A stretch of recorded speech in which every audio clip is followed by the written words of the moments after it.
Baik, Assalamualaikum warahmatullahi wabarakatuh. Selamat siang.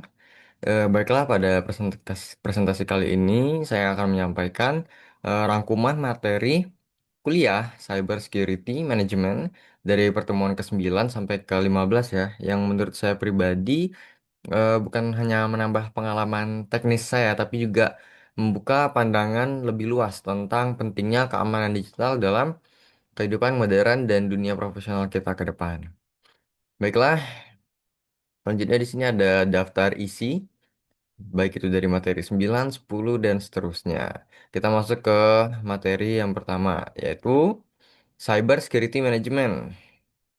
Jadi di pertemuan 9 kita ngebahas tentang urgensinya Cyber Security Management. Jadi kita tahu bahwa saat ini ancaman digital semakin sering, canggih, dan beragam ya. Dari malware, ransomware, sampai DDoS, semuanya bisa ngerusak sistem.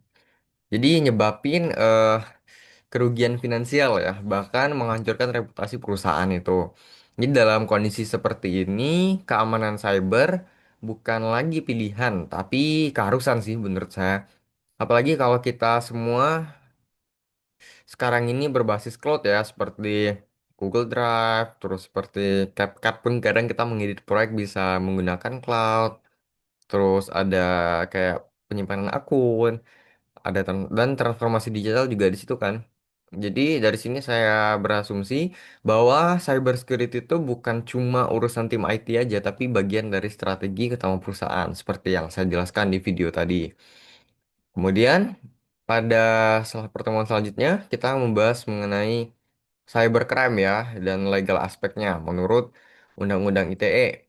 Jadi kita pelajari jenis-jenis kejahatan cyber dari carding, phishing, cracking, sampai deepfacking. Dan semua itu punya konsekuensi hukum yang dijelaskan detail lewat pasal-pasal UU ITE. Di sini saya paham bahwa pengetahuan hukum itu penting banget. Karena cybersecurity tanpa pemahaman regulasi yang nggak akan cukup. Nggak akan bisa. Kemudian pada pertemuan ke-11 kita membahas mengenai data center recovery dan cyber security system. Jadi kita membahas bagaimana sistem keamanan bekerja. Pembahasannya mencakup prinsip CIA yaitu ada confidently, integrity, dan availability. Seperti tools, ada tools 2FA, secure password, antivirus, firewall, sampai no phishing dan DRS security ya. Jadi studi kasusnya tentang serangan ransomware ke Rumah Sakit Harapan Sehat Jambi. Ini real banget karena cuma gara-gara server nggak di patch ya. Jadi backup data nggak teratur, akhirnya seluruh operasional rumah sakit itu pun lumpuh gitu. Jadi dari sini saya belajar bahwa infrastruktur dan monitoring sistem itu krusial. Jadi nggak bisa diabain. Kemudian pada pertemuan selanjutnya kita membahas mengenai artificial intelligence ya. Sudah bahas mulai AI nih dan ancaman cybernya. Jadi AI ini sebenarnya bisa sangat membantu, tapi juga bisa jadi senjata bagi pelaku kejahatan digital. Ya layaknya seperti gadget kita kan. HP itu bisa berpositif, bisa negatif juga, tergantung dari penggunaan kita seperti apa. Contohnya kalau AI ini dia ada deepfake ya, atau bisa bisa bahasa lain tuh kayak ngerubah sesuatu tuh jadi bentuk orang lain. Misalnya video presiden gitu lagi ngomong terus diganti muka saya, atau misalnya saya lagi ngomong sembarangan itu bisa dipakai dan bisa jadi kejahatan kan. Juga ada malware cerdas dan phishing berbasis AI itu juga gampang banget dibuat, apalagi di black box. Kita bisa nge-input contoh bentuk website yang kita inginin, dia udah ngasih coding. Jadi mau ngelakuin phishing tuh gampang banget sekarang karena semakin canggih kan. Tapi juga ya semakin besar tanggung jawab kita buat ngemamin cara kerjanya dan gimana kan cara ngantisipasinya. Kemudian pertemuan ke-13 kita membahas mengenai risiko dan sistem keamanan cyber itu tadi. Jadi risiko di dunia cyber itu bukan cuma soal sistem error, tapi bisa juga ya datang dari serangan strategis yang bisa dikatakan berdampak besar lah. Mulai dari hilangnya kerahasiaan, integritas data, hingga autentikasi. Makanya kita perlu sistem keamanan yang holistik dan terus kita kembangkan. Kemudian pada pertemuan terakhir, selayaknya pertemuan sebelum-sebelumnya, kita membahas beberapa poin nih. Yaitu pada intinya kita membahas mengenai krisis keamanan digital nasional.